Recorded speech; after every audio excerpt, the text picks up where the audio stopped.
Ji? Thank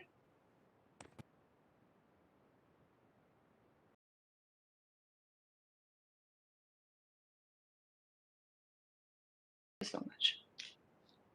Good evening, Director Academics, my colleagues at the CBSE, the Centers of Excellence, the colleagues and faculty of Azim Premji University, teachers, educators, school leaders. I welcome all of you to the second webinar in the CBSE Consultative Webinar Series for Learning Framework Documents. We have just concluded a very successful webinar for science on the 31st of January 2022. And we've received some terrific feedback from school teachers and administrators. And now we are excited to present the second webinar for you. As we start this program, I would like to invite Dr. Joseph Emmanuel, Director Academics, to address all of you. Sir. Thank you, Dr. Shweta. Good afternoon to all of you. All my colleagues from CBSE, the faculties and resource persons from Azim Premji University, the technical team from CBSE, all the panelists and all the teachers who are joining us on this platform in this evening. As Dr. Shweta Singh has mentioned, this is the second webinar on this series. Today, you will be getting inputs on framework of English of class 10 at the secondary level. As we have seen in the last session, there were huge response from teachers and principals from all across the country. And the webinar was immensely benefited the school teachers and the other stakeholders who are in the secondary school education. The new national education policy has given us a new direction for moving towards competency-based education. And on this direction, CBSE has adopted the learning outcomes prescribed by the NCERT, followed by CBSE has designated all the principals as pedagogical leaders. CBSE has also adopted the theme competency-based education and experiential learning as the main theme for the training of teachers. So many assessment reforms have been initiated and implemented through the reforms brought in the board examinations. Various systemic reforms like introduction of SAFL, structured assessment for analyzing learning, or the key stage assessment at 358, and school quality assessment and assurance framework, holistic progress card. All these initiatives have been taken by the board to bring quality or creating an enabling environment in the school education sector. So CBSE is moving ahead with its own plan for implementing the recommendations of the new national education policy. And in that direction, to facilitate the teachers and the schools, the board has developed standard assessment framework in partnership with Azim Premji University and British Council to delineate the learning outcome and facilitate the teachers to achieve learning outcomes through the transactions happening in the classroom.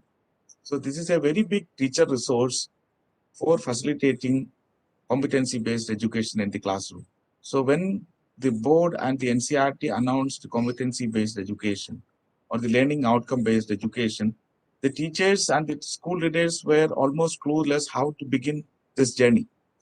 So we also got feedback from various stakeholders that right intervention and support is required for promoting competency-based education in the schools, and also to help the schools to move away from rote memorized learning to learning outcome-based education or the competency-based education. So this is a small step towards that direction. This will help all the schools and teachers to initiate competency-based education by changing the classroom practices as well as the assessment strategies followed in the classroom. So huge work has been done in this area with the help of Asim Premji University. The faculties are here. They will be explaining you the nitty-gritty of the framework developed and give you enough guidance and direction how to use it in the classroom. Also, your feedback is very important to finalize this document. So please go through the document very carefully. We'll be sharing with you. It will also be available on the website. And your suggestions and feedback will help us to finalize this document and bring it as a very robust, vibrant, and authentic document to promote holistic education. So I thank all the resource persons, panelists, and my colleagues in CBSE for organizing this webinar. And by taking inspiration of the last webinar and this webinar, the coming webinars will also be, uh, will also be a great resource for the schools and teachers to come forward and adopt this competency-based education in the schools. So thank you for this opportunity. Thank you uh, all the partner organizations for supporting CBSE in coming up with this program. And thank you all the viewers and the participants for being with us in this evening. Thank you. Over to you, Dr. Shweta. Sir, thank you. In the last couple of years, CBSE has taken significant initiatives towards the implementation of national education policy. Thank you for revisiting all those hallmark projects and setting the context. Now I request our partners in this consultation service to present a brief video which captures the essence of the learning framework document.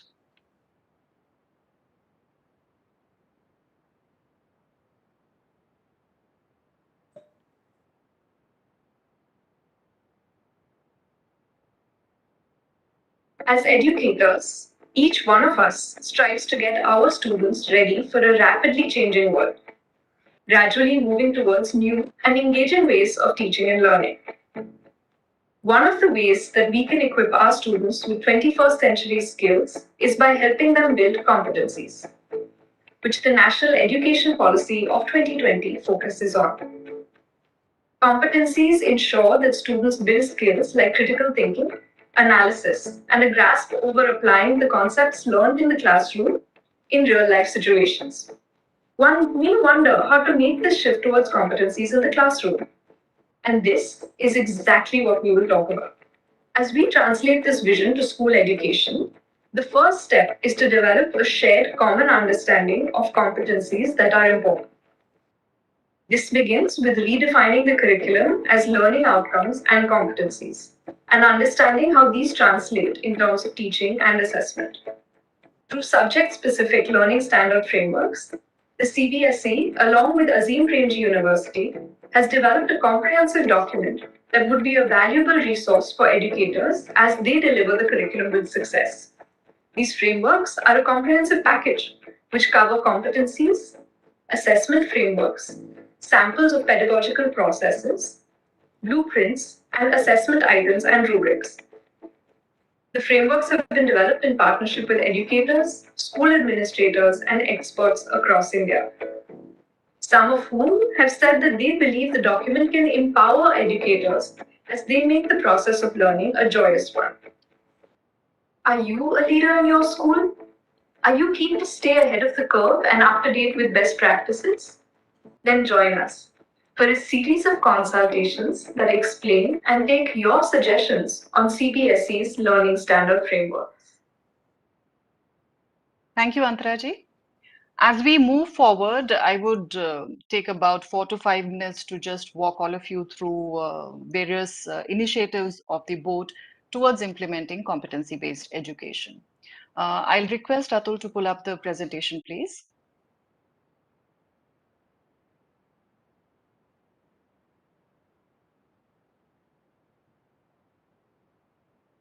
Thank you. Education should be a transformative experience for each and every learner, and we draw our strength from the vision of the National Education Policy. I quote, it says that education thus must move more towards learning about how to think critically and solve problems, how to be creative and multidisciplinary, and how to innovate, adapt, and absorb new material in novel and changing fields. Pedagogy must also evolve to make education more experiential, holistic, integrated, inquiry driven, discovery oriented, learner centered, discussion based, flexible, and of course, enjoyable. So, the National Education Policy has given a very, very clear mandate for implementing competency based education. In para 4.6, it says that to close the gap in achievement of learning outcomes, classroom transaction will shift towards competency based learning and education. But what exactly do we mean by competency-based education? What are its essential features? So CBE is actually an outcome-based approach to schooling. It supports the learners to develop academic knowledge and skills along with the ability to apply whatever they have learned to solve real-world problems and also develop the capacities to become independent, lifelong learners. Competency-based education demands a major shift in the school system in how we envisage, we look at the curriculum, we design the curriculum, how the teaching learning happens in the classroom, and of course, how the assessment is designed. When we talk about the curriculum should focus on learning outcomes and it should emphasize the competencies, including application and creation of knowledge, along with important skills and dispositions. These competencies should be very, very explicitly and well defined so that those who assess and those who teach should have a common and shared understanding. There should be relevant depth and breadth of the continent, and it should also include skills which are transferable. So, for instance, 21st century skills or higher order skills like critical thinking, communication, and problem solving. When we talk about the teaching learning process, of course, once again, it should be learning outcome focused. The delivery should be learning outcome focused. It should be experiential. The teaching should be experiential in nature. It should be activity based, very, very interactive, focused towards the development of higher order thinking skills. Learning should be somewhat individualized and self paced. It should provide diverse experience to different learners, and assessment should be an ongoing process where constant feedback is given to the learners.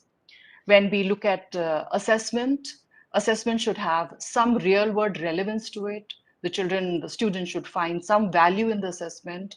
Higher order skills should be assessed. It should be synoptic and interdisciplinary assessment. That means multiple topics should be integrated when we talk about a real world problem which we pose to the students. Of course, the assessment should be valid and reliable, and equity should be there. So, competency based education is based on the premise that all learners have the capacities to achieve various competencies, and accordingly, learning experiences should be provided to them. Let's move to the next slide. When we talk about implementing competency-based education here at the CBSE, we started taking some baby steps from 2019 onwards. The first thing was that we asked our schools to adopt the NCRT learning outcomes sometimes early in 2019, White Circular number 5. After that, we launched some resource books, which are the terms for classes 6 to 10 for science and mathematics. And along with that, we also came out with a document titled Achieving Learning Outcomes, sometimes in 2020. A lot of capacity building programs were developed and provided to the schools and teachers. So some sort of an interactive online course was provided to the teachers on the Diksha.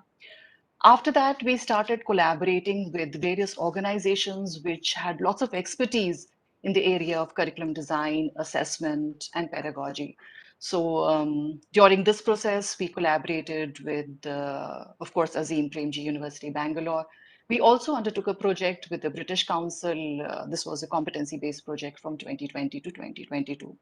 In the last 2 years, during these collaborations, we have managed to develop very good quality resources for the teachers and the schools in terms of assessment. So we have question banks for the teachers. We also have sample lesson plans. We also have assessment frameworks. All these are available on our websites. We have a microsite competency-based education resources on the CBSE academic website. Moving ahead to the next slide, please. As far as the learning framework documents are concerned, initially we have developed these for classes 9th and 10th for all the major subjects. The documents for classes 11th and 12th are still underway. We look at these documents as a very powerful resource for our educators, um, so that they have a shared understanding with the people who are going to assess as well as who are going to teach in the classroom. So there will be a shared common understanding of all the important and critical areas and competencies that have to be acquired by the learners. These learning frameworks have been developed through a very, very exhaustive process over, I think, almost 1.5 years or so.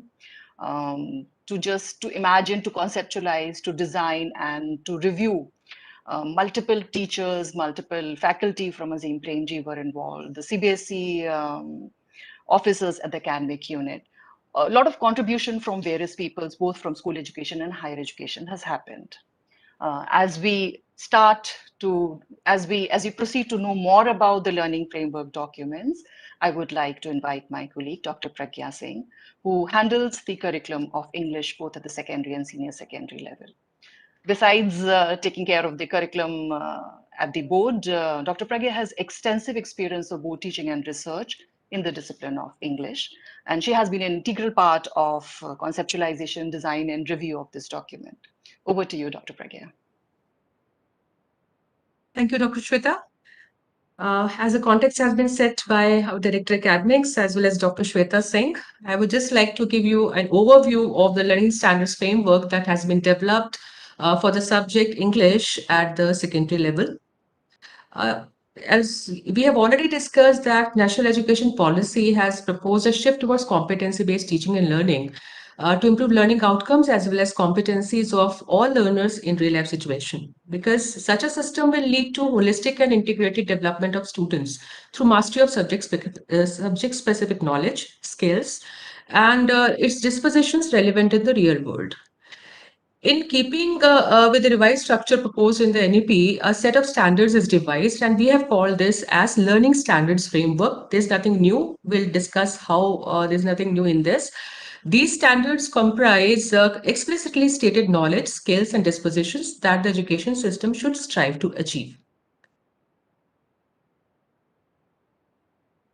Next slide, please.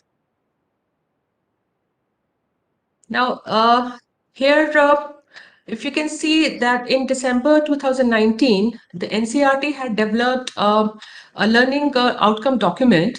I would request Atul to go to the next slide. Yes, this one. Now, next slide, the one which we saw here. Yes. As already stated by Dr. Shweta, that we have adopted the NCERT developed learning outcomes for the secondary stages. This document, that is a learning standards framework document, an attempt is made to further break down these overarching learning outcomes into specific competencies aligned to the subject-specific skills and different concepts that are addressed in the English curriculum of CBSE. A clear understanding of the scope of these learning outcomes for each concept dealt with in the textbook chapter will be immensely helpful for both teachers and students to plan their teaching and learning in a better way. We thought of this because we knew that all our subjects practitioners are curious to know the interconnectedness of learning outcomes document and the current framework. This document utilizes existing curricular expectations and learning outcomes laid down by NCERT and organizes them into content domains of English in the form of sharp and measurable competencies. Now, these competencies will pave the way for competency-based teaching and learning, which is adaptive to the needs of learners. This document will also enable teachers to focus on competencies and design and devise creative classroom teaching and learning experience for teaching the subject. Now, this is the workflow for chart, or you can say workflow for the learning framework that has been developed. This flow diagram depicts different components of the learning standards framework. We will give a detailed presentation about each of these components during our webinar today. Next slide, please. Yeah. This is a process of learning framework development for which Dr. Shweta has already intimated you. Their initial research work attempted to explore several policies on language education, including National Curriculum Framework 2005, position paper on teaching of English, and position paper on examination reforms, and assessment frameworks like PISA, assessment and analytical framework. In addition, various school boards across the globe were examined to see how the content domains in English are represented globally. For example, the Common Core Standards, California State Standards, Cambridge IGCSE, and International Baccalaureate or IB. Based on the initial research, the first draft of the document was shared for review. A rigorous review process was undertaken with the help of CBSE school teachers and principals, and this document underwent several rounds of review and validation. This framework is in front of you and open for consultation through the webinar today. This utilizes existing curricular expectation, and we have tried to organize them into content domains of English. Now, this is a short, you can say, sum up of the learning framework document of English. We have with us a faculty from Azim Premji University, Dr. Parth Satri Mishra and Ms. Pooja Arya. We are delighted to have both of you with us. I would give a brief introduction about both of them. Dr. Parthasarathi Mishra did his MA in English from University of Nottingham, UK, PG Diploma in English Language Teaching from English and Foreign Languages University, Hyderabad, and a PhD in Linguistics from the University of Calcutta. Besides teaching English language and literature at the PG level for more than 4 decades, Dr. Mishra is actively engaged in curricular material development in English, designing and conducting ELT courses for both pre- and in-service teacher education programs across the country. As a faculty of the university, he has been supporting a number of state governments in designing their English syllabus, textbooks, and other teaching learning materials in English.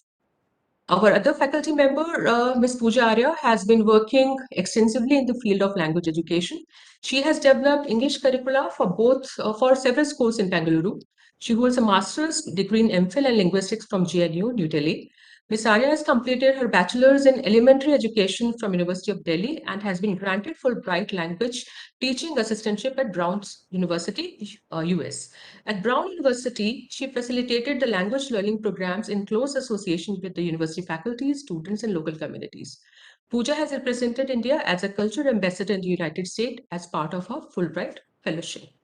So now over to you, Dr. Shweta, for further program. Thank you.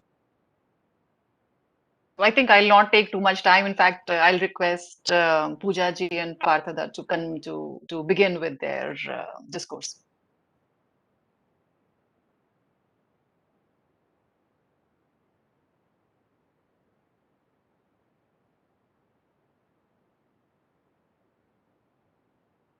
Good afternoon. Let me start with the nature of the subject and the pedagogical implications of the nature of the subject we teach. A teacher teaching a subject is expected to have an in-depth understanding of the nature of the subject, as it helps the teacher to design quality pedagogy and assessment in alignment with the subject-specific skills. We are language teachers. Therefore, our pedagogical practices are bound to be influenced by our understanding of the nature of language itself. Though language is popularly viewed as a means of communication, it has other functions too. It is the vehicle of our thought, a window to our world, a key that helps us to unlock the depth of human knowledge, experience, emotion, imagination, and creativity. The multiple functions of language have numerous implications on how language in general and English in particular should be taught in our schools. The English language curriculum specifies curricular expectations for each stage of school education. These curricular expectations are informed by the pedagogical implications of the nature of language. The NCF position paper on English language teaching has very aptly pointed out that there are two fundamental goals of language curriculum at the school level. Number one, an attainment of a basic proficiency in the target language.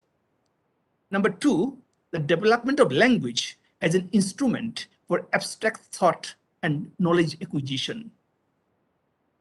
The alignment between the nature of language and its functions and the goals of language curriculum and curricular expectations is reflected in the NCERT learning outcomes.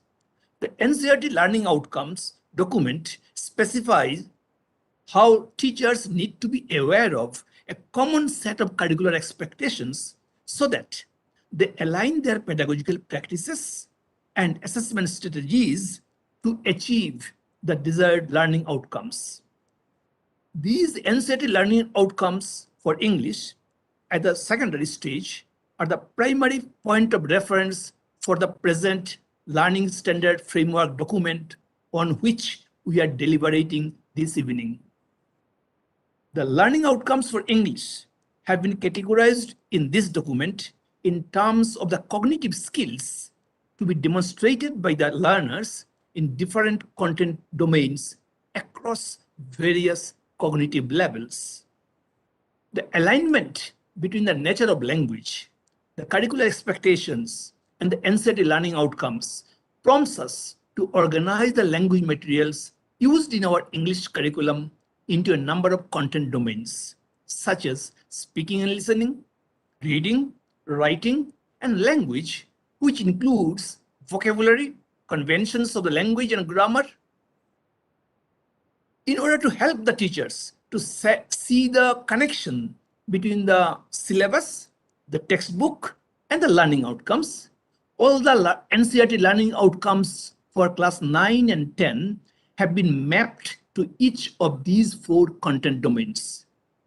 Speaking and listening is the first content domain, as the learners at the secondary stage are expected to comprehend what they hear and formulate complex oral and written responses in English.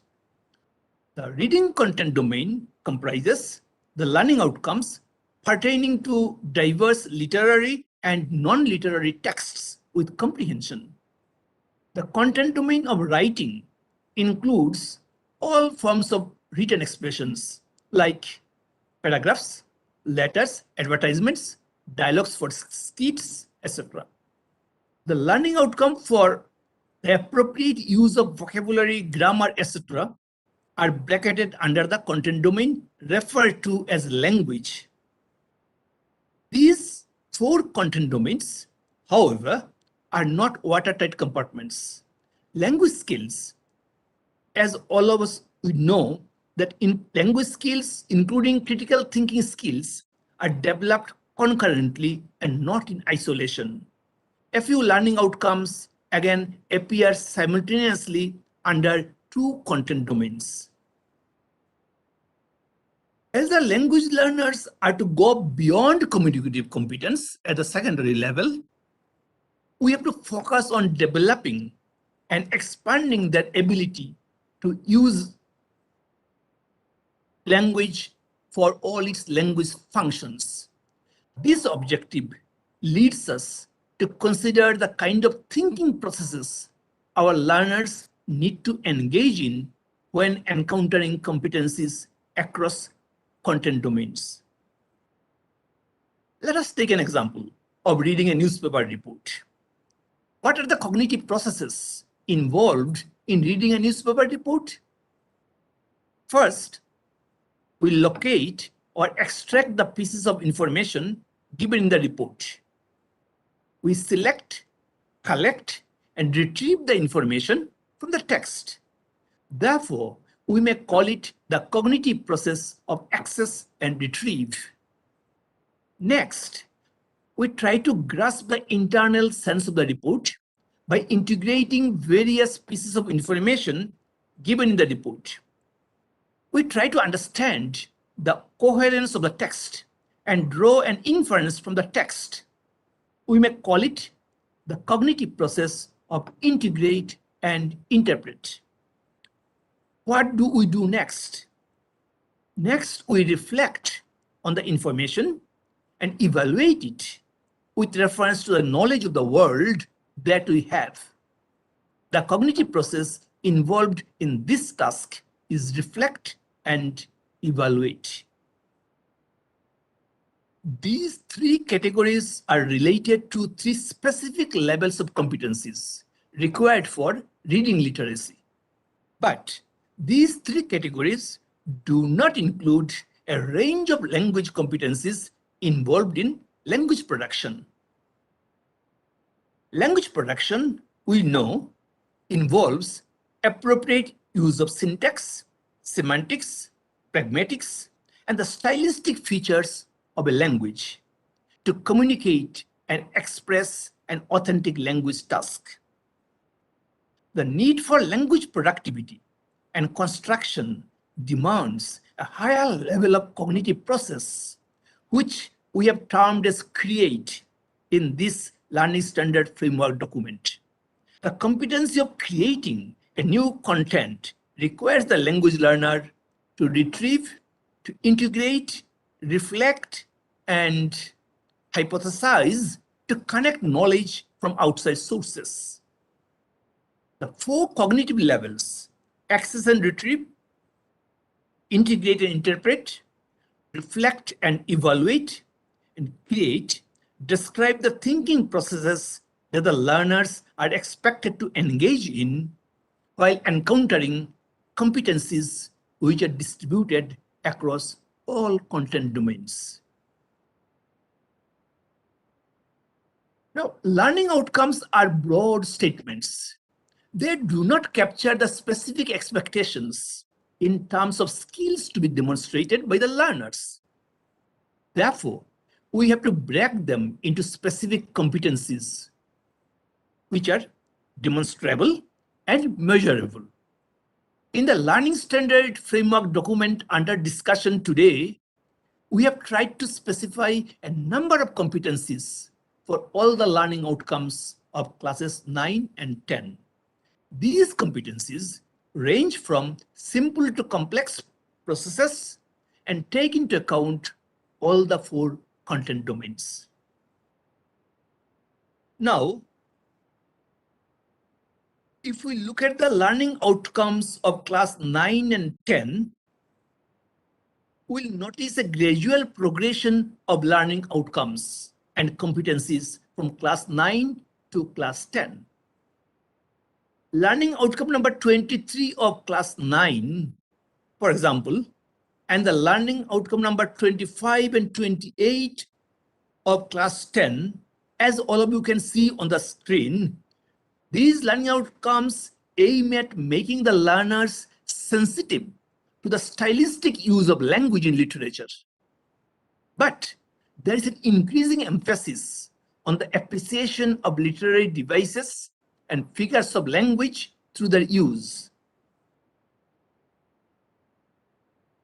If we look at these learning outcomes and the competencies that we have tried to articulate with reference to all these learning outcomes, you will see that the competencies for learning outcome number 23 of class 9 are identifies and uses. But the competencies for learning outcome number 25 and 26 are distinguishes and analyzes. This indicates the kind of progression of learning outcomes across different cognitive domains. Now, exploring NCERT learning outcomes in English gives us a lot of insight into the pedagogy of English at the secondary stage. And the coming slides, which you will see on the screen just now, will further unfold the unlimited possibilities of using these learning outcomes in the actual classroom. Thank you. So this part of the document presents sample pedagogical processes with a few examples. The purpose of this section is to help the teachers to select, contextualize, and generate suitable pedagogical processes and strategies for the teaching of English language at the secondary stage. Sample pedagogical processes for 2 chapters from class 9 and 10 are included in the framework. These sample pedagogical processes are a detailed exemplar of the alignment between learning outcomes, teaching and learning activities, and assessment strategies. Hence, the activities are learner-centered, learning outcomes, and assessment-centered, and focuses on developing higher order thinking skills. These samples have also tried to exemplify how literature from diverse genres and themes must be used in the classroom. An attempt is made at a cross-curricular approach. Content is borrowed from multiple disciplines, including science, social science, and art, so the students develop holistic capacities. Perhaps the most important principle I wanted to share is, which is kept in mind, is that the pedagogical processes and assessment strategies are not one size fits all, but it is adaptive in nature. So this makes the activities inclusive, keeping in mind the diverse learners in our classrooms. Care has also been taken to develop multilingual competence in learners, which is an important curricular goal in the secondary stage.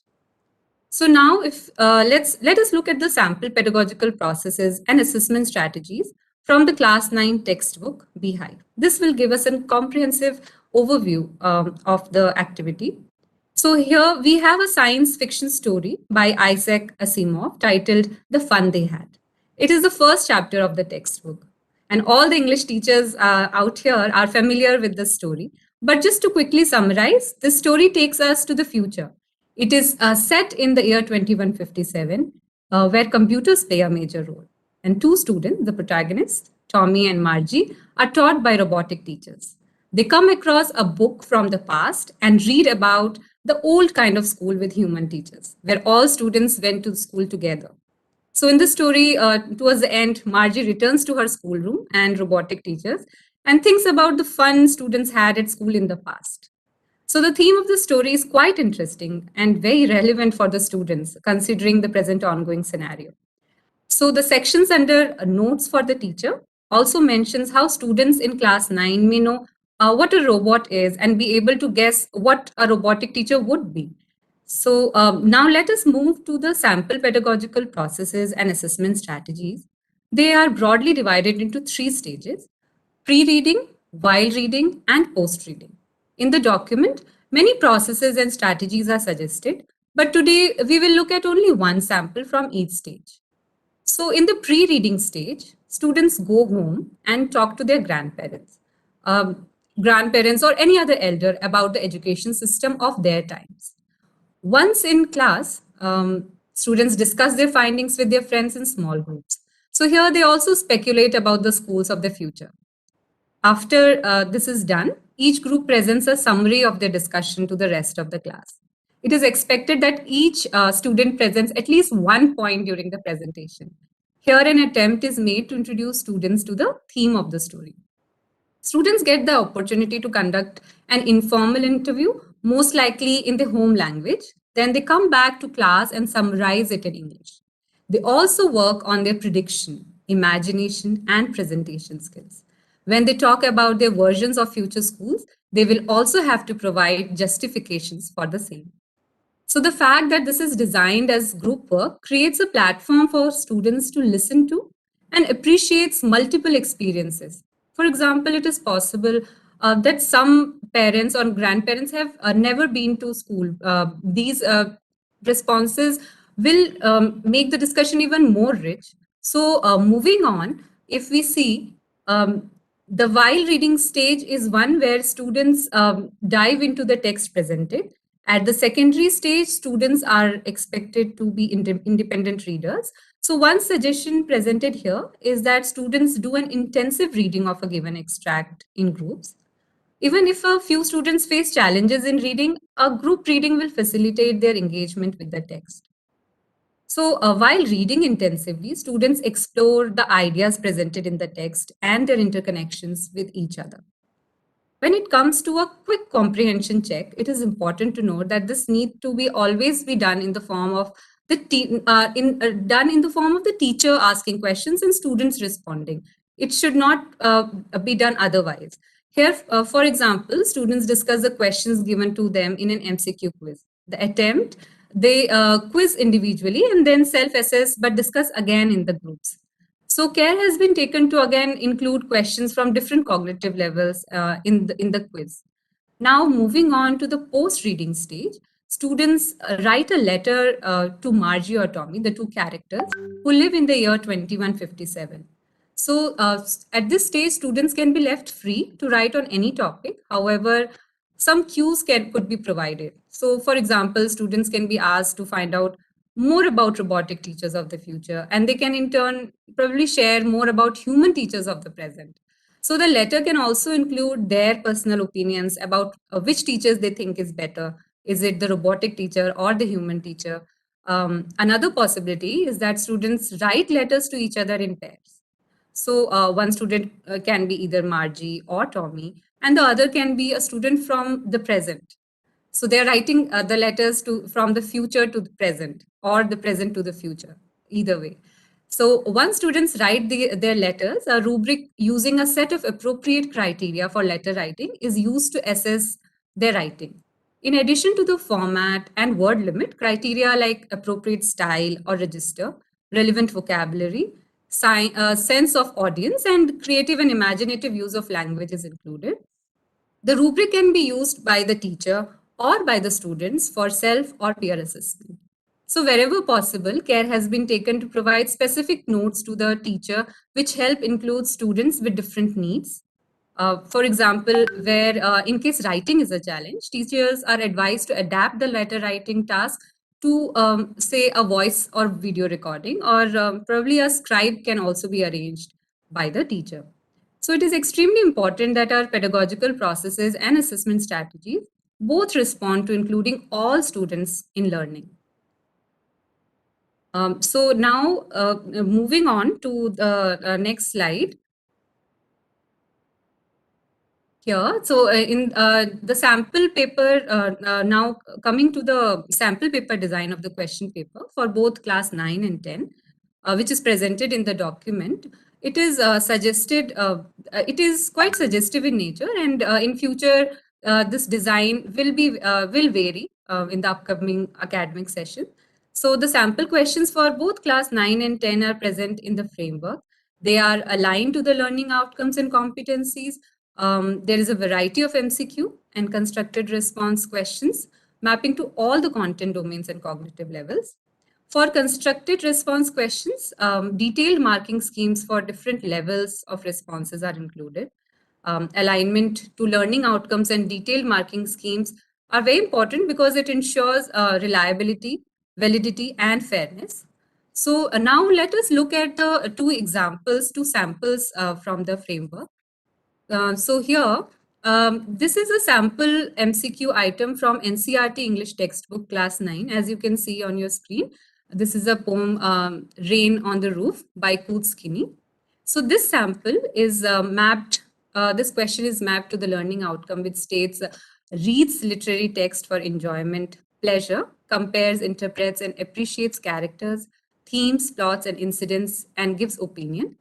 And this is mapped to the competency, which states compares and contrasts two or more text with arguments and supporting evidence.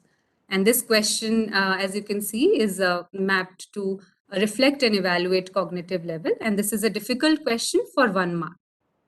So in this question, students have to identify another poem that has a similar theme. So in order to respond to this question, students should have arrived at the underlying meaning of the poem in the textbook and be able to do that for unfamiliar poems as well. So if a student is unable to choose the correct answer, we have evidence that he or she is not able to reach the underlying meaning of a text. So as teachers, we might agree that it is quite challenging to design, reflect and evaluate questions in the MCQ format. This is because in order to frame such questions, we have to consult our knowledge, our experiences, and move beyond the text. So, however, this MCQ is an example of how reflection and evaluation questions can be designed in an MCQ format if they are well thought out. Such questions reflect how students must have extensively engaged with literature from different genres, themes, and cultural context. So now let us take one more example. This is a sample item on story writing from class 9. So here, this question is mapped to the learning outcome, which states, writes paragraphs, narratives by planning, revising, editing, rewriting, and finalizing. And this question is mapped to a number of competencies, beginning from organizes writing with a proper beginning, middle, and end, organizes the sequence of events in a chronological order, reporting information in a descriptive way, and employing narrative techniques, and also using language conventions appropriately. So this question states, and this question is mapped to the cognitive level create, and this is a moderate difficulty level. This is for 5 marks. And the question states, I'll read this question. It says, you are working on a group project about a book you read in class called Rubina's Day. Your group members have created a graphic organizer of the book storyline. So use this information in the graphic organizer to create another version of Rubina's Day with a different ending. Write your story in 100 to 120 words. So as you can see in this question, students have to write a story based on textual and visual cues. In this case, a graphic organizer. So in order to respond to this question, students should not only be able to comprehend the topic based on the textual cue, but they should also be able to present the plot of the story in a creative way. That is the purpose of the story, this question. So this should also result in a captivating piece of storytelling. So if a student is unable to write a story as per the expectation, the teacher can probe whether there were issues with interpreting the textual cue, the visual cue, or probably both. So such questions reflect how students must have enough experience of working with information presented graphically. And authentic materials like newspapers and reports can also help in this case. Additionally, students should have opportunities to develop their own graphic organizers as well. Here, so on your slide, this is a marking scheme of the same question. A wide range of all possible responses by students are captured and categorized into sections. So this includes creative responses. Any attempt to write is marked according to the quality of the response. And also similar marking schemes can be designed and tweaked for different types of writing tasks by the teacher. So with this, I would like to conclude the presentation and pass the mic to the next speaker. Thank you so much.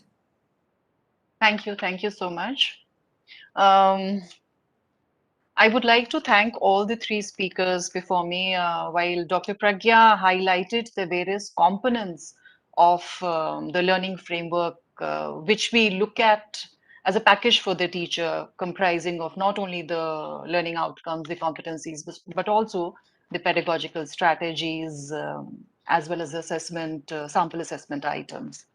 She also emphasized a very, very important point that a number of things in this learning frameworks are those which already exist in the curriculum. So for instance, the curricular expectations.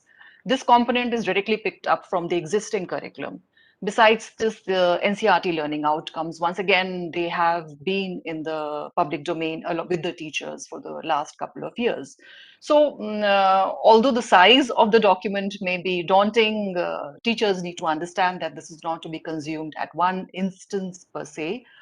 It is to be utilized while they are planning their teaching learning, while they are planning one aspect of their curriculum and so on.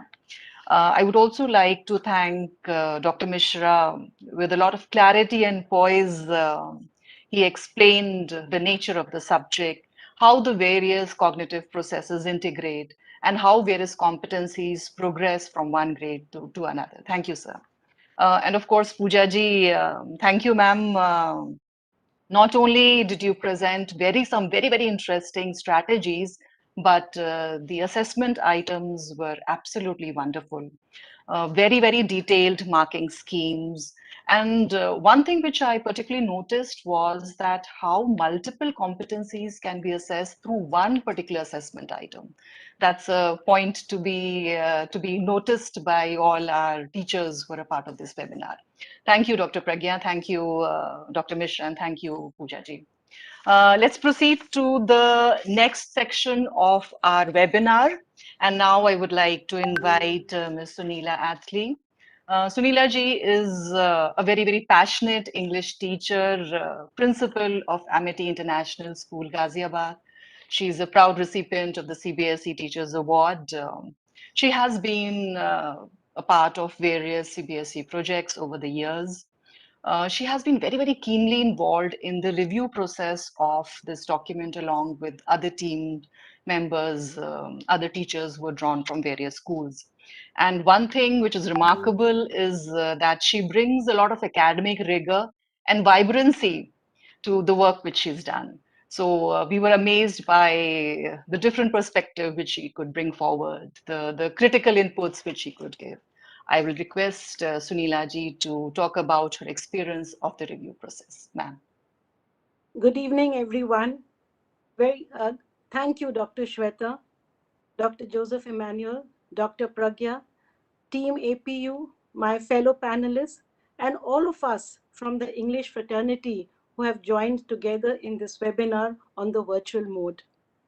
Well, at the outset, while reviewing this very comprehensive learning standards document together with my team for the past 6 months, we realized that finally we have in our hands a very functional and relevant yet practitioner friendly toolkit, if I may call it, that looks at the teaching learning aspects in the school setup from the points of view of various stakeholders. Now, just maybe a decade ago, we had the NCRT bring out very comprehensive and crisp learning outcomes. The CBSE, who did a great job with content development, the paper setters, the rubric framers, and finally the teacher in the classroom who would develop his or her own teaching strategies, activities, the way to transact a particular topic or a theme. But now finally we have this manual, which is like bringing about a level playing field for all the teachers pan India, be it in the rural setup or in the urban areas. Everybody will have the equal opportunity, and this document is going to be that big equalizer, if I may call it. Now, reading literacy is a core area that unfortunately has not been given the required attention in the past. We also realize that it is one of the three core pillars for any international standardized assessment pattern. Well, this document clearly defines the importance of honing this core linguistic competency, and therefore it gives a thumbs up to the teachers to identify texts that promote abstract thought together with knowledge acquisition. It prepares students, in fact, to go beyond communication competence to foster socio-emotional, psychological, and even imaginative growth. And now in the reading section, a student can be pleasantly surprised to see a non-fictional, non-literary, even non-discursive passage such as a billboard hoarding or a recipe or even a scientific or a legal text, and even a variety of a presidential speech maybe, because after all we are now looking at equipping our students to access and retrieve, as Parthoda said, integrate and interpret, reflect and evaluate, and finally to create, because we want to make our students ready for life and living. As subject practitioners, we also found out that we are aware that linguistic competencies almost remain the same in ninth and 10th. Only the literary components change. But this document defines a gradual yet layered and nuanced complexity within the span of those 2 years, because expectations grow from development of strategies in reading, comprehension, and interpretation to independent analysis and evaluation. For example, formulating opinions to critical examination, recognizing and appreciating a cultural experience to analyzing them for a greater audience and a greater purpose. For example, short dialogues gradually change to longer skits. Another very important area is that the conceptualizing or selecting content and text that align with the curricular expectations not only of the English language but its cross connections, as Dr. Shweta had said very rightly initially, with other subject areas, or even embedding overarching values like social concerns, beti bachao, beti padhao, understanding and respecting diversity, developing sensitivity, and adding a global perspective which is so very much the need of the hour for the millennials. And finally, if I had to end my review, a critical aspect was that we always looked at language from a four-domain perspective, LSRW. And as Parthuda has so very nicely put it across, but most of our students in India, for them, English is still L2 or L3. This document does not categorize language learning in these four watertight compartments. Yes, language acquisition is still a four-domain division, but the perspective now has undergone a shift.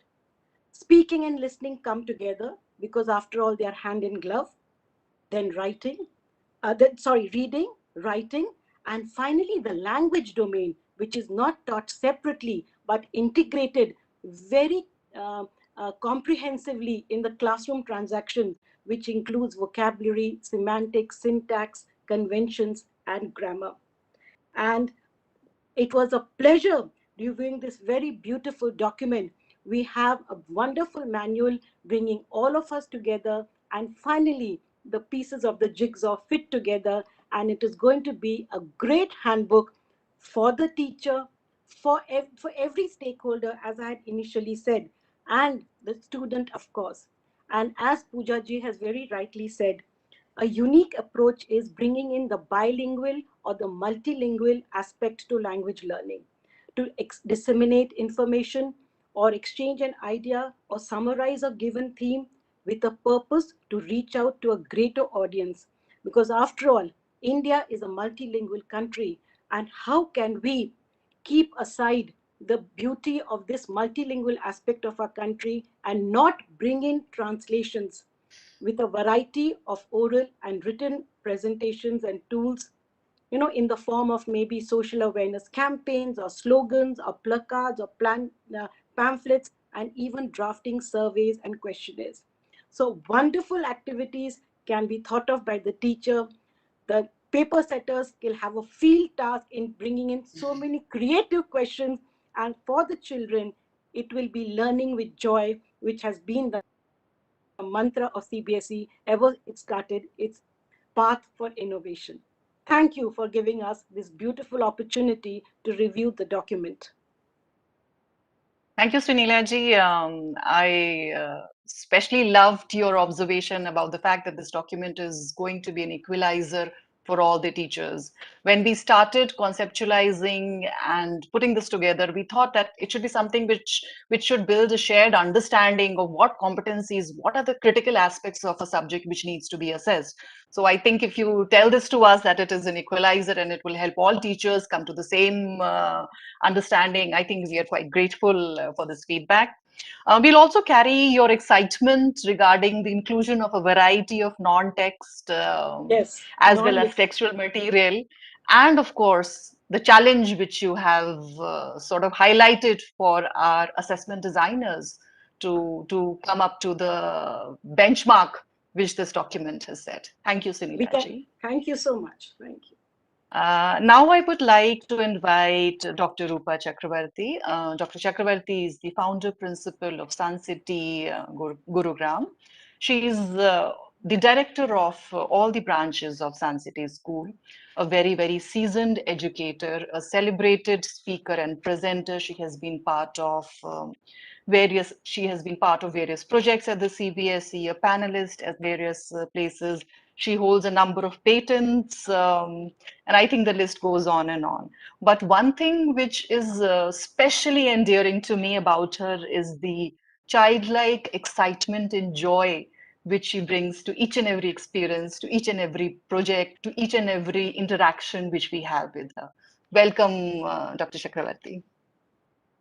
Thank you, Dr. Shweta. What a pleasure to be here on this forum today, which has been organized by CBSE. And I feel privileged and feel the pleasure of speaking here. Salutation to all the fraternity of teachers who have congregated here today.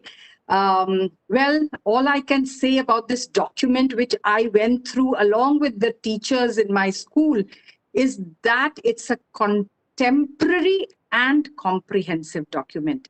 I use the word contemporary because it's talking about AI and everything that we think of that the world is going to be.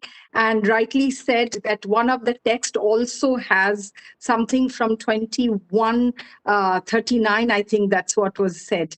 It beautifully aligns the curricular expectations. It aligns the pedagogical process, the learning outcomes, and the assessment objectives. And it is absolutely imperative that we put the assessment into the learning process, because this is something that many people do not do. And then this helps in building the competencies, because it very clearly specifies how the goals of teaching, the approach to teaching and learning, ATL as we call it, should be the step. And the next, how to do the assessment, keeping in mind specific, measurable, realistic aspects of assessment. It also has the 21st century skills that we keep talking about, the collaboration, the communication, the critical thinking, and the creativity. It has the domains which Parthuda talked about. I won't get into that because I quickly want to get into how we take a poem and we discuss it.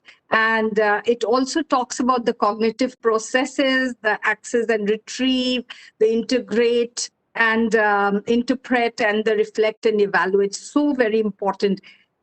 But one point that I wish to add over here is the progression that has been added, because that is such a beautiful way of, in which the teacher can assess what did I teach in this class, what am I teaching in this class, so that they know that they are moving ahead and going up the steps.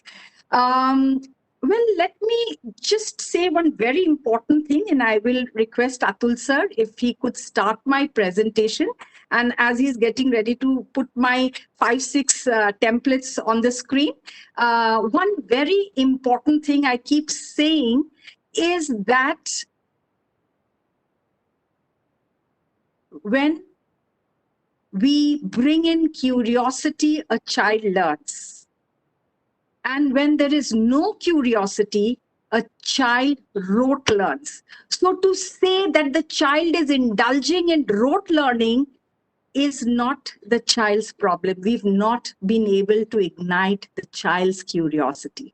And for that, we need to get into an ask mode, get the child into an ask mode. And for us, ask is application, skill, and knowledge with the right attitude to learning. That's how we look at in our school. And I will just show you the first page, or rather the second page of the syllabus that is sent even to parents. So we have the general evaluation tools in our handbook, the prescribed book materials, as you are all aware, and the reference resources, and which includes the print media, the electronic media, technology, ebooks, and also the names of the teachers. So this is just a way that we kind of put it together for parents. Next, please. So if we take a very, very common poem, which all of us know, and that is the one which is the Road Not Taken. There is profundity in its simplicity, and that's why I chose this poem for me to highlight here. Some things are missing from this particular slide. This is how we send the template to the parents for any concept that's being taught, and here it's Road Not Taken. Some columns are missing, which has the number of hours put in. It is also day wise, but I have not shown because I have limited time. I have not highlighted that. But I wish you to see how the curricular expectations, the objectives have been put. Then we come to the aids, activities, the skills, that applications that we would do. So we begin with the concept initiation, where the curiosity of the child is actually initiated. Can I just show the next slide and then come back here? So this would be a slide we would show to the child before we start. Just this slide to initiate the curiosity. And if you could just go back to the previous one. And now you can see how the child is able to understand from here and interpret what sir was telling us, Partho sir, that interpret in its own way and integrate the information from this pictorial depiction. And then the child can do a diary entry or many other things. We also integrate SDGs, VUCA design thinking into our learning teaching process. We also believe that if a child who says, if I can't learn the way you teach me the way I learn. So that is why we have the multiple intelligences, because we teach through music, we teach through various other things. And also we have the rubrics put over here for a parent to click any time to see what are the assessment rubrics that are there for the child. So this is a very wholesome thing. Next, please. And next, yes. Now, along with that, we have also done design thinking, problem solving. So we showed the picture, we did the diverging roads, we discussed this. Since I've also taught this particular poem, I must tell you, I, tell a child to come forward in the class, give him or her a picture and say, now describe this picture to the class. So the listening speaking process happens. And when that is happening, the other children have to either draw what the child is explaining or write a short poem of 4 to 6 lines when the child finishes. So this is another kind of activity that the children do. And I must tell you, try it with your class. Children just love it because I love drawing. So now you can see how the kinesthetics is also coming in, because that's also one of the multiple intelligences way of learning. So different children learn in different ways, and that's what we try to do. Next one, you can see how we are trying to, sorry, the previous one, I'm so sorry. This is only a reference point. Yes. So now you can see how we help the child also decision make by telling them that you may go into a wood, but what is happening to the woods in India? It's getting littered. Look at the water around. It's being infested with plastic cans, etc. And we also go on to space being now cluttered with a lot of debris. So this becomes a design thinking, a problem solving aspect of this learning where they have to take decisions. Next, of course, next slide, please, is the 17 SDGs and the 8 MIs that we have profiled over here. Next, please.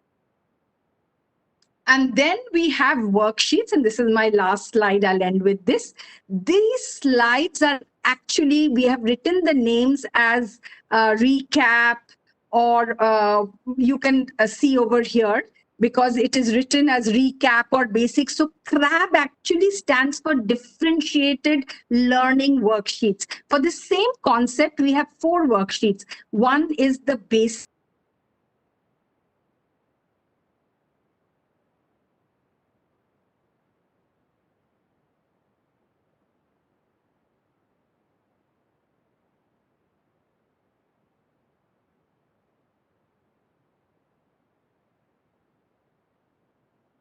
I think there is some issue related to the internet and connectivity with Advanced and Dr. challenging. Yeah. So Yeah. here I'd like to end with creating an imagery in the mind of the child, because language is about communication, but it's also about the imagination. And thank you once again for giving me this platform to put my thoughts forward. Thank you. Thank you, Dr. Chakravarti. I think we will have to do a follow-up webinar pretty soon, because looking at the comments on the chat box, just lovely. Ma'am, please give an example of class 10th also. So they just can't have enough of your specific examples, ma'am. Thank you so much. Thank you for sharing how you ensure that competency-based education is embedded through diverse worksheets, through a key focus on the expectations of the curriculum in your teaching learning process at your school. At this point, I would like to inform all our participants that they can put any questions which they have on the YouTube live comment section or the chat box here also. So any questions which you have, which you want the experts to address, please feel free to put these up. Now, moving ahead to the next section of the webinar, I would like to introduce all of you to CIVIS. Civic Innovation Foundation, or CIVIS, is our partner in this consultative process. CIVIS works with various government organizations to ensure that an effective dialogue happens between the policymakers as well as the citizens and the stakeholders. So they support various organizations to make their policies or draft policies into a very simplified version, into a version which can be easily understood by the public and help to take feedback of the stakeholders on that. So I would like to invite Antara Vasudeva to talk a bit more about the feedback process and how you can give your specific observations on the learning framework document as administrators, as teachers of English. Antaraji. Thank you, Dr. Singh. It's a pleasure to be here this afternoon, and thank you to everyone for showing so much enthusiasm through the consultation that has undergone. My name is Antara Vasudev. I'm joined by my colleagues Mayank and Shanotra on this call. As Dr. Singh mentioned, we are a non-profit organization that specializes in ensuring effective consultations between citizens and governments, or citizens, governments, and different stakeholders. We do this with the aim of ensuring that we have effective policy design. Anything that is being rolled out is effectively enriched by your feedback and your inputs. We've seen a lot of questions come in about where the document will be available and how we can continue to engage on this process. And to share a little bit more about how you can share your feedback on the consultation and how you can actually engage with the LSF English document, I'd like to invite my colleague Shanotra to please share a quick video.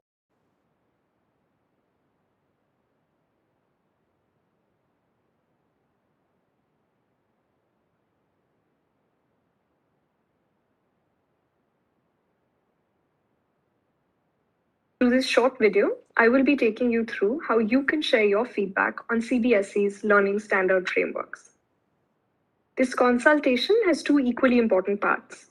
One is the webinar, which you are currently a part of. The second is the opportunity to share your feedback on the documents shared by CBSE. This will be done through our portal CIVIS. In a few minutes, I will just be taking you through how you can share your feedback on this consultation. A link will be shared with you on the webinar as well as through email. Upon clicking on the link, you will arrive at this page. Over here, in a few easy steps, you can go ahead and create your account. You can select the city from which you are responding and enter your official email ID. You'd also be requested to allocate a password for this particular account. Once you agree to the terms and services, you can create your account. Sharing your phone number will allow us to reach out to you and give you updates on the progress of this particular consultation.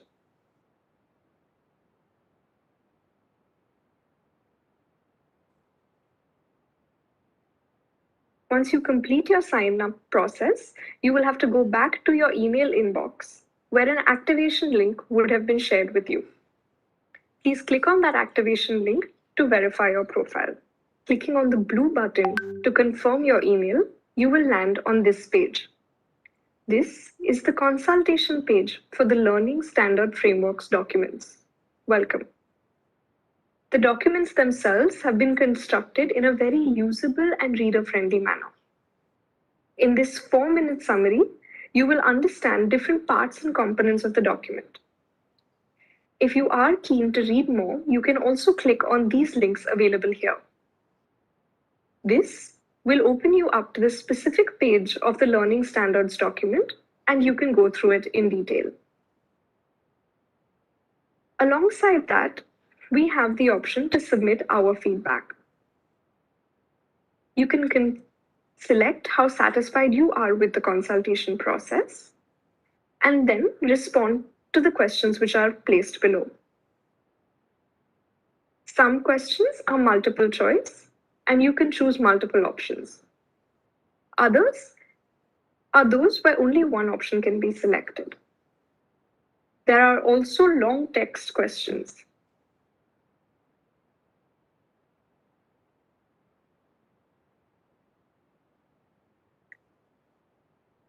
Alongside that, you can also select an other option and type here.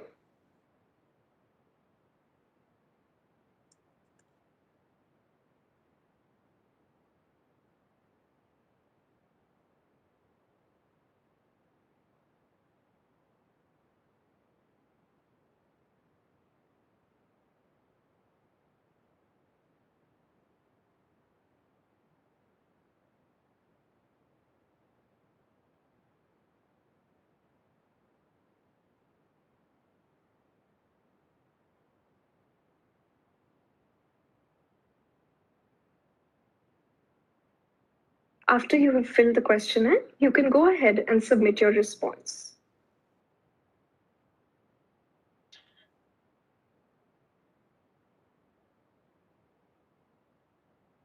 Subsequent to submitting your response, you can also engage with the document through this Discuss and Engage tab.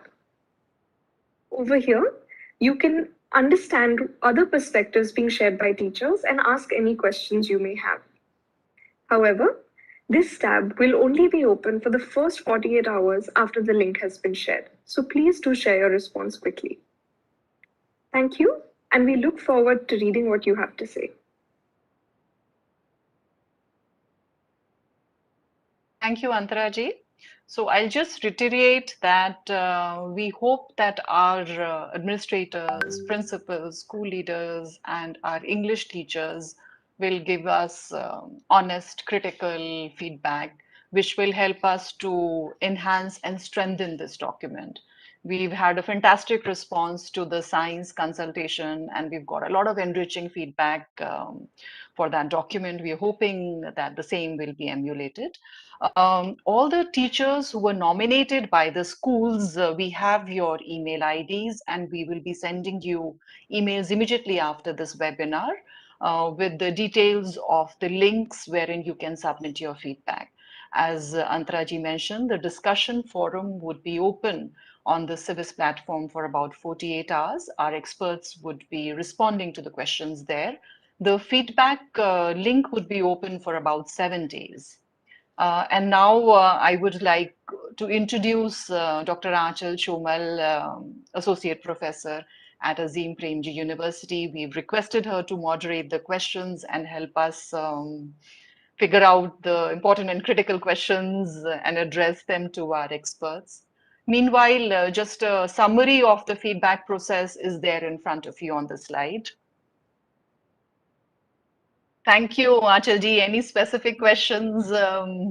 I That we think need to respond to? I think we have been very enriched by the discussions we've had so far, and our participants have been asking quite a few interesting questions. So, in the interest of time, we've picked up 3 questions.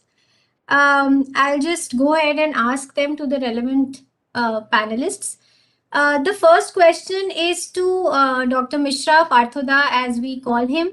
Parthoda, there's a question on how do we see assessment in these learning frameworks? So both at the level of the principal and in terms of specific examples, if you could share how is the assessment process seen in these documents, that would be helpful to the participants.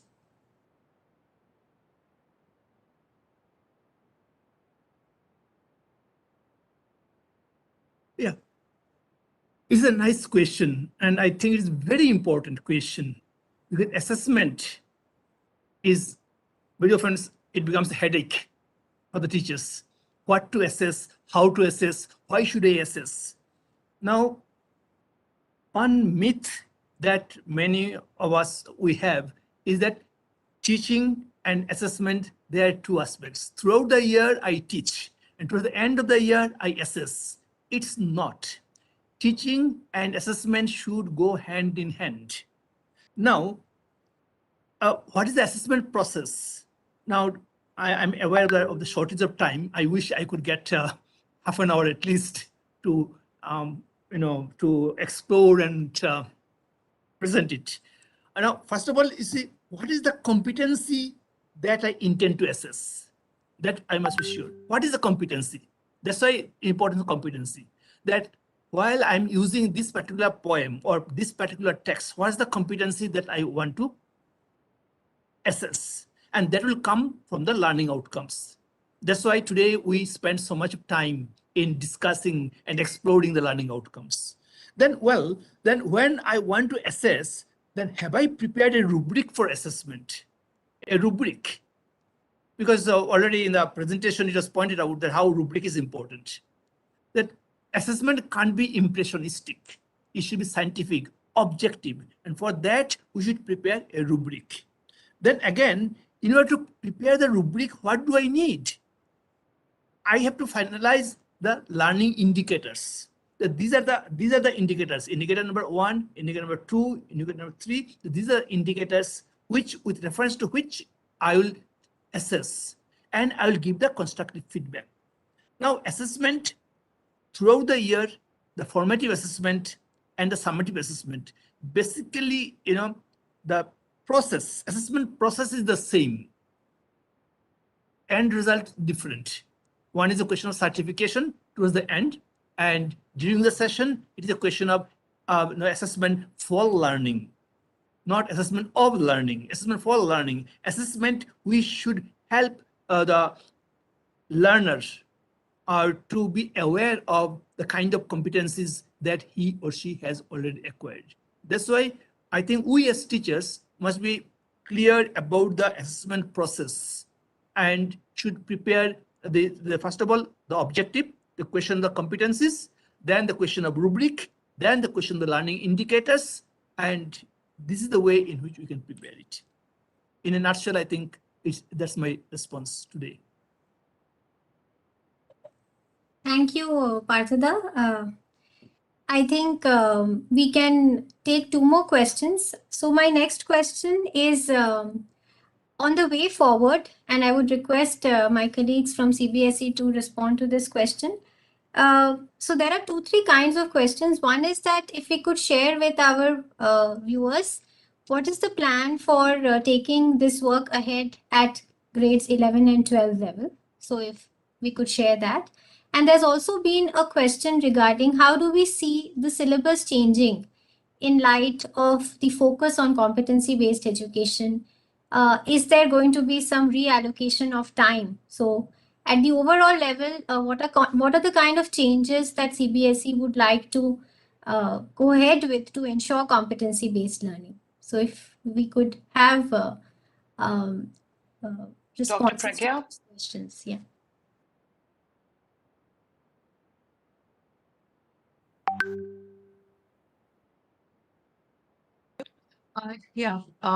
Actually, as far as class 11, 12 frameworks are concerned, we are in the process of developing the same for major subjects for class 11th and 12th, and they are in the process of review at this moment.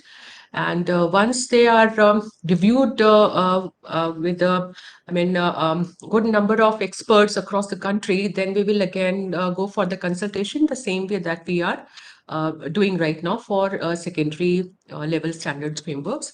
And as to your next question, how do we see our syllabus changing? So we are just moving towards competency-based education, wherein the focus is on developing the competencies for each subjects.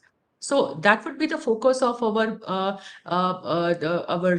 teaching learning practices in the years to come. So focus would be on the pedagogical practices that help us in development of all the competencies required by a learner for the real life situations. So this is what we are planning to do. Thank you, Dr. Pragya. There is a specific request to Sunila ma'am for sharing a little more about the worksheets that she referred to during her talk. So since we have another minute with us, Sunila ma'am, would you? Acharya ji, I think हमारे participant थोड़ा confused रहे. वो crab worksheet रूपा ma'am ने share किया I think था. Rupa ma'am was shared. I was So also we'll wondering. Sure. So, could in we- fact, anybody, Rupa ma'am, yeah, ma'am is there. So, if it would be possible for you, please, ma'am. Absolutely. So I think a very basic thing, I hope I'm visible and audible. Okay. So for these CRAB worksheets, what our thought process is that anything that we do, how do we look at the differentiated learning? So that is where we are coming from. And I showed you only of this poem because this was the poem we were doing just now, The Road Not Taken. And we have minimum of 3 worksheets. So one will be a recap. Even if you are taking some other poetry or some other prose, you can take the recap bit of it. That is what do you know from before. So, and then we move on to the basic. So if this is going to talk about, let's say, the decision making, then you again work on that kind of worksheet, which helps in decision making based on the prose or the poem that you are teaching. And then we have advanced concepts taken from that same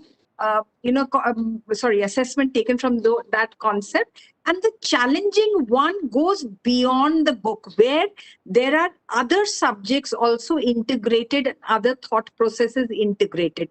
Now if a child stops at the second and can't go to the third level, that means that child goes for the foundation strengthening classes. Now suppose a child goes to an advanced worksheet and does it very well, then we have the TAG program, the Talented and Gifted Children's program. But parents are not told about this. This is our internal. You saw the writing worksheet, basic worksheet, recap. This was only for today's presentation. Parents do not know. We only have symbolic icons on top, as you saw. I hope that gave you an insight into the kind of worksheet that I talked about. Yeah, thank you so much, ma'am. And like we believe that the real enjoyment is in eating the pudding, I think when you use these worksheets and you're able to have differentiated learning tracked, and on the basis of that, if you're able to design pedagogical processes, then the diagnostic nature of these worksheets can be truly rewarding. So I think, that explanation was really useful for our viewers. I'll take one last question, and I'd request my colleague Pooja to kindly respond. So there's been a lot of interest on how does this document, the learning framework, look at art integration. So while there is a CBSE document published already in the public domain, but since it was specified that through the learning frameworks, we've tried to integrate all that exists in the public domain and align them, it would be useful if we could talk about how art integration is approached in this document, and if a specific example could also be shared of how to take this idea ahead in the classroom. So I request Pooja to kindly respond. Sure. Thanks, Aanchal. It's a very interesting question, and I would like to first begin, answering this question, saying that art has been approached as an extension of language in this document, and as it has been also shared by Aanchal and Pragya ma'am, that CBSE Art Integration Project for class 1 to 10, and also CBSE Art Integration towards expected experiential learning to 2019 has been referred while framing the activities. So I would like to give an example how we have tried to incorporate art, through the activities. So like I gave an example of the fun they had, the chapter. So I'll take the same example because for the ease of understanding. So there in the post reading activity, there has been an exchange of information when the students discuss about the different systems of education and a comparison of the system, where they compare the system of education during the present time and the very mechanical roboticized system of education in the future. So thereafter, the teacher divides the class into 3 groups, and each group is allotted one topic to present as a short skit. So we've tried to use theater, bring theater in class, and so that the students can use the space in the class and use the language, express their ideas, and we have tried to integrate different content domains. So this includes speaking and listening, and also writing. I'll explain how. So let's say, for example, a group one, let's say they would work on education system during the time of their grandparents. So they are presenting a short skit on that. And let's say the group two would work on present education system. And group three decides to work on futuristic learning, the schools of future. So they present us, they undergo the entire process of, writing their skit and then presenting their skit. And once the three presentations are over, then each group would be asked to write a paragraph summarizing their views on the three systems of education. So this way we can integrate the entire, the different content domains, and giving students a space to live the language, to use the language. And probably this is how we have tried to approach art in this document. I hope I was able to answer the question. Yeah, thank you so much, Pooja. And I believe that once our viewers take a look at the document which Antara described to us, where it will be available, a lot of things would become clearer. So thank you so much. I just wanted to point out that we have a discussion forum. So for all our teachers out there who were unable to ask a question or whose questions were not answered at this moment, please feel free to use that platform to post your questions, and we will promptly try to answer them. Thank you, and over to you, Dr. Shweta. Thank you, Anchaji. So, as we end today's webinar, I would like to thank everybody, the CBSE leadership, especially Director Academics, Dr. Joseph Emmanuel, Dr. Pragya Singh, and my other colleagues at the CBSE Academic Unit and the Centers of Excellence, the CBSE IT team led by Sudesh Kuliaji, who have helped us to make the seamless platform. I would also like to thank all our resource persons, Mishra sir, Pujarya ji, Achal ji, Shilpi ji, Dr. Chakrabarti, Sunila ma'am, thank you so much. The Civis team, Antra ji, Mayank ji, and Shanotra, and Atul, of course. And finally, all our participants who have been so enthusiastic about this webinar series, thank you so much. We'll be hoping that you will engage in the feedback process and give your review and feedback. We would definitely love to take your inputs and strengthen this document. Namaste.